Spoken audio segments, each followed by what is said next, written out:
Obrigado. Glória a Deus. Meus queridos irmãos, a paz de Cristo. Que Deus abençoe você e sua família com todas as sortes de bênçãos. Enquanto os meus irmãos encontram o Evangelho de Jesus Cristo, escrito por João. João capítulo 5. Enquanto vocês encontram, eu quero agradecer a Deus pelo privilégio de ter chegado em paz à cidade de Castelo e desta vez consegui chegar. Eu estaria com os irmãos há um tempo atrás e houve uma fatalidade, mas que ficou tudo bem depois e eu não consegui chegar naquela ocasião. Quero agradecer aos irmãos pela compreensão, pastor Marcos pelo perdão e graças a Deus desta vez deu tudo certo. E eu tive o privilégio de conhecer o pastor João na sala do pastor Silas, né? E viramos amigo ali na hora. Ele é bom de prosa, eu também sou. E já viramos amigo. E é muito bom, pastor João, estar aqui com o senhor, com a família e com todos vocês. Obrigado, pastor Marcos. Quando eu voltar aqui, o senhor me leva para almoçar lá de novo. Lá no cantinho da roça, pastor. Top demais. João capítulo 5.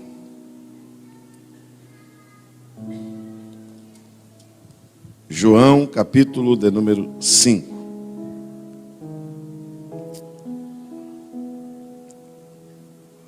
Todos encontraram? Depois disso, havia uma festa entre os judeus e Jesus subiu para Jerusalém. Ora, em Jerusalém, à próxima porta das ovelhas, um tanque com 5 alpendres, que em hebraico se chama Betesda. Ali ficava uma multidão de enfermos, cegos, coxos, paralíticos. Eles esperavam que a água fosse movida, porquanto um anjo descia em certo tempo ao tanque e agitava a água.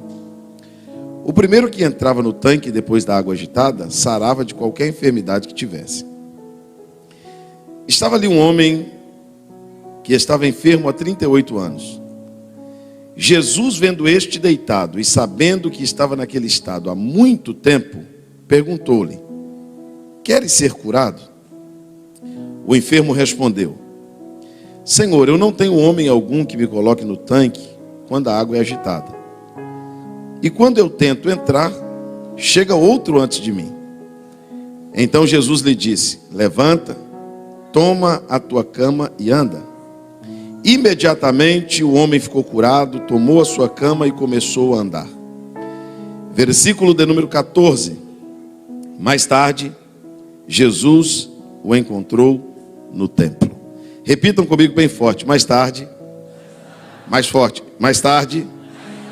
Mais tarde. Jesus o encontrou no templo. Quantos querem ouvir a palavra de Deus? Meus queridos irmãos, o texto de João, capítulo de número 5, é um capítulo muito conhecido desse evangelho. É uma história muito interessante e por isso se tornou tema de livros, de mensagens, de louvores, de reflexões. Com certeza você já viu, leu ou ouviu alguma coisa acerca de João, capítulo de número 5.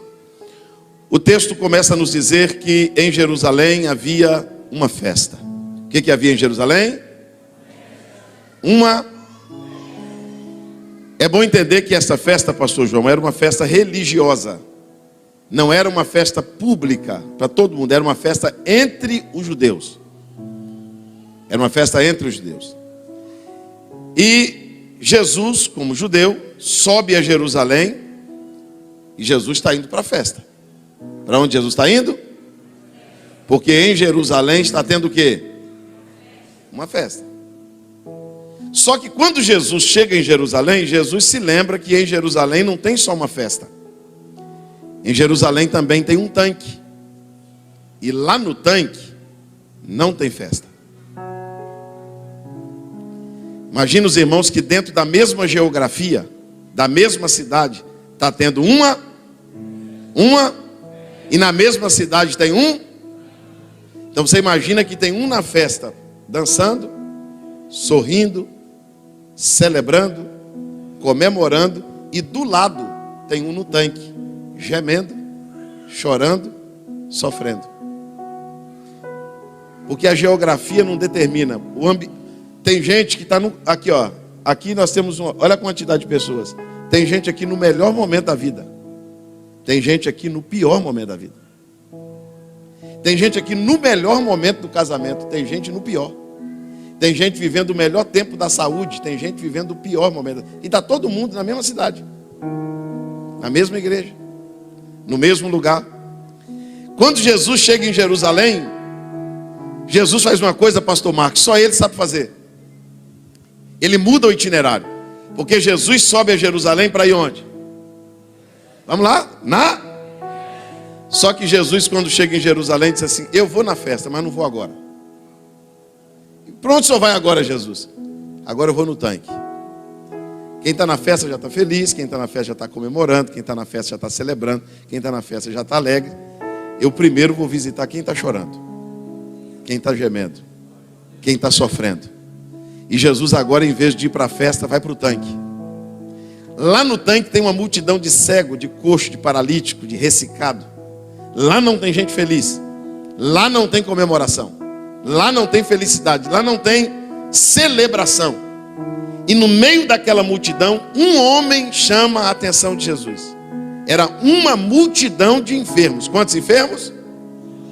Mas um homem chama a atenção de Jesus. É sobre este homem que eu quero falar com vocês com muita paciência, bem tranquilo, mas nós vamos chegar lá.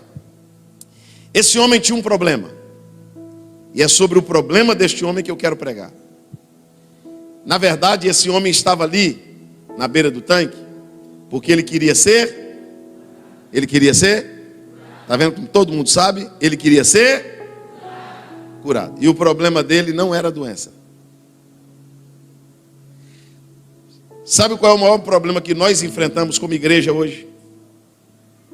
Nós buscamos uma coisa quando na verdade precisamos de outra. Aquele homem colocou a enfermidade como se ele fosse curado, o problema dele resolveria. Aquele homem estava ali para ser? E se eu disser para os irmãos que se Jesus curasse aquele homem, o problema dele não estava resolvido? Porque o problema daquele homem era muito mais sério do que a doença. Tem gente pensando assim: meu problema é financeiro, meu problema é saúde. Tem pessoas aqui que se Jesus te curasse hoje, ele não resolvia seu problema. Tem pessoas aqui hoje que se Jesus te desse milhões em reais, seu problema não era resolvido. Porque o seu problema é muito mais sério do que você pensa. Esse homem tinha um problema que é abstrato. Porque o problema que se vê é mais fácil de identificar. Sim ou não? Porque ele é visível, ele é concreto. E quando o problema não se vê, porque ele não está fora de nós, ele está dentro de nós. Este homem tinha um problema seríssimo chamado decepção. Qual era o problema desse homem? A decepção, pastor João, ela é considerada tão séria até por Deus, que a Bíblia diz que você consegue conquistar uma cidade forte. Você conquista uma cidade amparada por sentinela, por exército, murada. Você conquista uma cidade murada, mas não conquista um irmão ofendido. Você é capaz de vencer um exército armado e não é capaz de conquistar uma pessoa ferida. É mais difícil conquistar uma cidade forte do que um irmão ofendido. Esse homem sofria alguns níveis de decepção. E eu contava para o pastor Marcos hoje que eu prego o evangelho há muitos anos. Eu comecei muito novo. E fazem cerca de 25 para 26 anos que eu viajo pregando o evangelho. E eu me deparo com esse problema todo dia. Muda a cidade, a igreja, e o problema é o mesmo. As pessoas estão desesperadas para resolver um problema da vida e na verdade o problema delas não é aquele. E a gente precisa ter esse diagnóstico de saber qual verdadeiramente é o problema. Porque quando a gente descobrir, aí a gente vai resolver o problema de verdade. Esse homem, ele estava enfermo há 38 anos. Quanto tempo? Vamos lá com paciência que eu chego lá. Quantos anos? Não, diga forte. É pouco tempo ou muito tempo? Pouco ou muito? Muito. Você gostaria de esperar pela mesma bênção 38 anos? A primeira decepção desse homem era com o tempo. Eu vou lendo, mas eu chego lá, fica tranquilo, é porque eu preciso que você entenda. Olha o que está escrito no versículo de número 6. E Jesus, sabendo que ele estava naquele estado há muito. Então, o que levou Jesus até aquele homem? Saber que ele estava naquele estado há muito. Esse homem sofre de um problema que muita gente está sofrendo. O problema com o tempo. Porque você tem um relógio, você tem um calendário, você tem um projeto de vida, você tem expectativas, e você trabalha com datas. Só que quando você vai pegar o relógio de Deus não bate com o seu. O calendário de Deus não bate com o seu. E o tempo de Deus não bate com o seu tempo. Então você tem a tendência de se alegrar por Deus fazer antes do que você imaginava, ou a decepção de Deus fazer depois do que você esperava. Então tem gente feliz porque Deus fez antes. Pastor, eu estava esperando para o ano que vem, Deus fez logo agora. Eu estava esperando para o fim do ano, pastor, Deus já fez agora no começo do ano. E quando você espera para o ano passado, e Deus não faz nem no ano passado, nem no ano presente, nem vai fazer no ano que vem, você vai ter que esperar ele fazer no ano que ele quiser. Aí é que entra o seu problema. Porque nós temos uma seríssima dificuldade de aceitar o tempo de Deus. Porque nós gostamos de determinar o nosso próprio tempo. Esse homem está enfermo há 38 anos. Vamos relembrar quanto tempo? Dezembro está vindo aí, pastor João. E tem 25 anos que eu convivo com isso. As mensagens de dezembro são diferentes, elas mudam. De 1º de dezembro a seguir, você vai ver o que nós pregadores falamos a partir do dia 1º de dezembro. O ano ainda não acabou. É assim ou não é? Até o dia 31 pode mudar tudo. Irmão, tem gente que está ouvindo isso há 30 anos. Tem gente que está tão saturado de ouvir isso que ele nem amém ele diz mais. Ele diz, pastor, todo ano eu escuto isso. Isso para ele se tornou quase uma ladainha. De tanto ele ouvir, porque passou o ano 2000, 2001, 2002, 2003. E tem pessoas que estão tendo um problema com o tempo, porque Deus ensinou o salmista, e Davi disse assim, ensina-me a contar os meus dias. Quando você se decepciona com o tempo, você passa a sofrer de ansiedade. Isso mexe com o teu humor, isso mexe com a tua fé, isso mexe até com a tua confiança. Porque você começa a perder a paciência, e você começa a ficar ansioso pelas coisas que ainda não aconteceram. Você não consegue mais se deleitar em Deus e dizer, pastor, se não for hoje vai ser amanhã, se não vai ser amanhã vai ser depois, e eu vou esperar em Deus, porque a Bíblia ensina a esperar em Deus. Ensina não? Salmo 42 diz assim, por que te abates minha alma? Por que te afliges aqui dentro de mim? Qual é a outra frase? Espera em Deus. A Bíblia diz, espera pelo Senhor, Ele fortificará o teu coração. A Bíblia diz que os que esperam no Senhor renovarão suas forças. Quem está esperando em Deus aqui diz amém. Você concorda comigo que tem esposa feliz porque aceitou Jesus e o marido aceitou no dia seguinte, na semana seguinte? E você concorda comigo que tem esposa no Evangelho há 10 anos, há 15 anos, que ela está esperando o marido vir num culto e ele não veio até hoje? Você concorda comigo que tem mãe que viu Jesus fazer a obra na vida do filho dela e ela está satisfeita, mas tem a outra mãe que ela está orando, e não aconteceu nada até hoje. E parece que é o contrário, parece que quanto mais ela ora, mais piora. E os dias vão passando, os meses vão passando, os anos vão passando, aquilo que você esperava, a sua expectativa não é cumprida.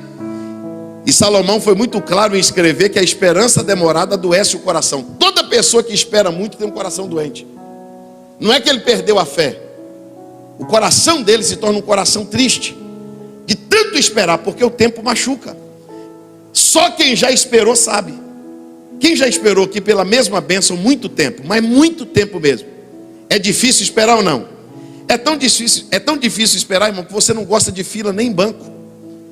Você não suporta nem a fila da lotérica. Se o pregador pregar e dizer assim, a tua vitória é hoje, até as crianças que estão na igreja vai levantar e vai dar glória a Deus. Se o pregador pregar e dizer assim, a tua bênção vai demorar, você vai falar para o pastor, nunca mais traz esse pregador aqui.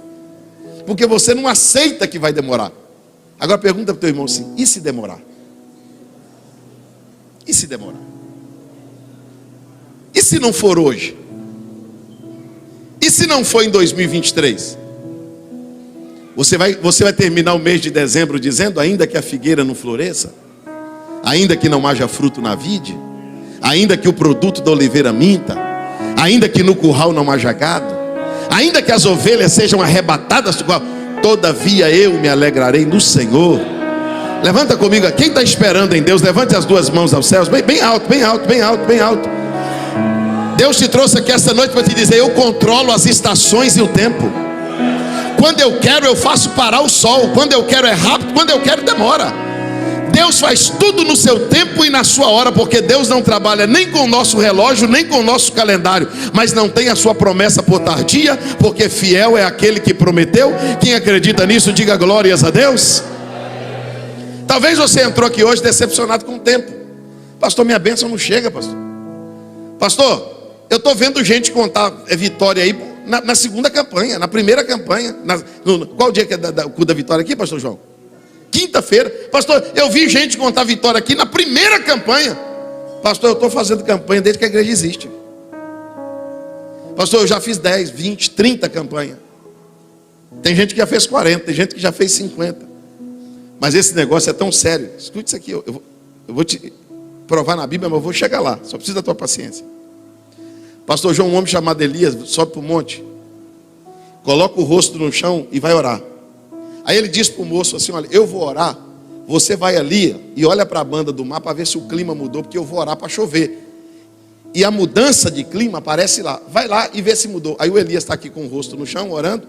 O moço vai lá, volta, bate no ombro de Elias e diz assim: não vi nada. Qual foi a resposta? Mais forte. De novo. Essa mensagem vai te preparar para ter mais paciência. Olha aqui, seja sincero, irmão. Tem dia que você jejua, ora, vem no culto, chora, ora de madrugada, e aí você diz para alguém: agora vai lá e vê se mudou, vai lá e vê se está curado, vai lá e vê se melhorou. Alguém volta e diz o quê? E nada. Mudou nada, irmão. Você orou ontem? Orou, pô, não aconteceu nada não. Você está na campanha? Estou. Você fez sua campanha então à toa, porque até agora não aconteceu nada. Sabe o que Elias fez? Elias se levantou do monte, irado com Deus, dizia: ah, já que orar não funciona, eu vou parar de orar. Não. Elias continua ajoelhado no mesmo lugar e diz para o moço assim: eu não saio daqui não, é você que volta lá. E eu continuo orando, vai lá e volta lá e vê se mudou. Por 6 vezes o moço vai e volta dizendo: não vi nada, não vi nada, não vi nada, não vi nada, não vi nada, não vi nada. Na 7ª vez o moço volta e diz: eu vi uma pequena nuvem. Deus te trouxe aqui para te dizer que às vezes é necessário insistir. Levante comigo as suas duas mãos aos céus, bem alto. Diga comigo: a tribulação. Diga mais forte: a tribulação produz paciência. Não, diga mais forte: a tribulação produz paciência. E a paciência produz a perseverança. Pegue a mão de um irmão e diga para ele assim: só tem paciência quem foi atribulado. Diga para ele assim: só é perseverante quem é paciente. Você está entendendo que é um processo? Pastor, eu quero ser paciente. Prepara para ser atribulado, porque é a tribulação que produz a paciência. E só quem é paciente consegue ser perseverante. Por que o senhor está pregando isso, pastor? Olha para mim. Tem gente que jogou a família para cima, jogou o casamento para cima, e não era para o casamento acabar. Ele não teve paciência de Deus trabalhar. Tem gente que mudou de cidade, pediu conta na empresa. Tem gente que mudou de rua, vendeu a casa, o carro, tomou um monte de decisão errada na vida, porque não teve paciência. Ele não foi perseverante. Por ele ter dificuldade com o tempo, o que ele faz? Já que o senhor não faz, eu vou fazer. Já que o senhor não está fazendo no tempo do Senhor, eu vou fazer no meu. Aí as consequências são trágicas, porque você não esperou o tempo de Deus. Olhe para alguém e diga para ele: espere o tempo de Deus. Espere o tempo de Deus. Para tudo, espere o tempo de Deus. Tudo tem seu tempo. Mas vamos lá. A decepção desse homem, pastor Marcos, não é só com o tempo. Jesus vai até esse homem, pastor João, e faz para esse homem uma pergunta humanamente sem sentido. Esse homem está 38 anos doente. Quanto tempo doente? Quanto tempo? E ele está lá no tanque para ser o quê? Para ser? Aí Jesus chega para o homem e pergunta assim: quer ser curado? Irmão, isso é pergunta. Eu estou 38 anos doente e alguém pergunta para mim se eu quero ser? Eu estou num hospital e alguém pergunta para mim se eu quero ser? Curado. Mas a pergunta de Jesus foi proposital. Porque Jesus agora está mostrando para o homem onde está o problema dele. Jesus vai fazer esse homem expurgar, vomitar o seu mal. O problema dele estava dentro dele. O problema desse homem era decepção. O problema desse homem não era doença. Jesus perguntou para ele: e aí, rapaz, você quer ser curado? Qual deveria ser a resposta? Qual deveria ser a resposta? Sim, eu quero ser curado. Claro que eu quero ser curado. Ele não respondeu, porque o decepcionado não responde nem sim e nem não. O decepcionado explica. Aí esse homem olha para Jesus, pastor João, e diz assim: Jesus perguntou para ele: quer ser curado? Qual deveria ser a resposta? Sim. Sim. Jesus não perguntou para ele se alguém ajudava, se não ajudava. Não, Jesus só perguntou para ele: quer ser curado? Aí ele olhou para Jesus e não disse nem sim e nem não. Ele olha para Jesus e diz: diga bem forte comigo: não tem homem algum mais forte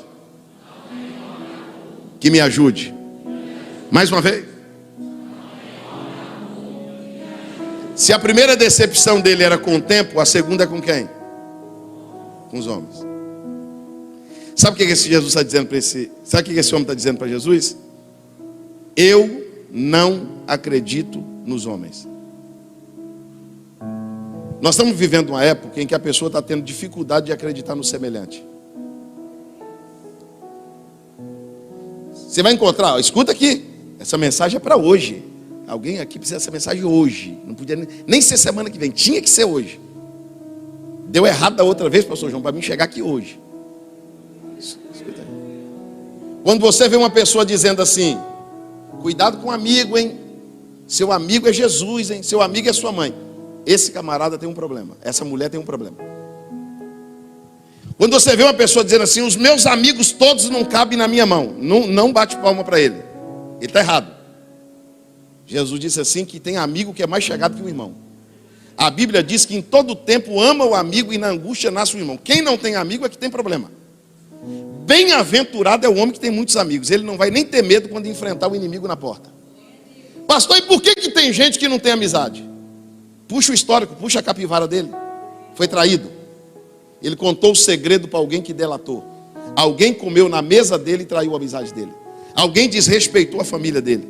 Ele confiou o coração dele a alguém, e aquele alguém, na hora que ele mais precisou, abandonou ele.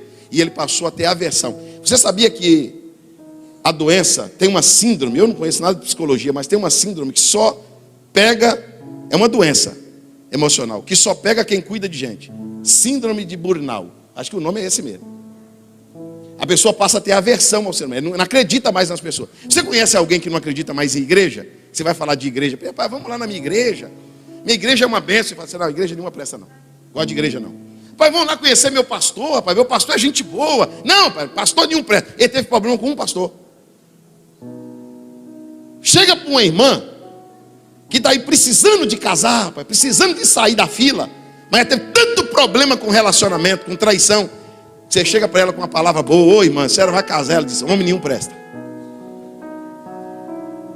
Você vai falar para ele de amigo nenhum, não, você não tem amigo. Você vai falar para ele de igreja, nenhuma igreja presta.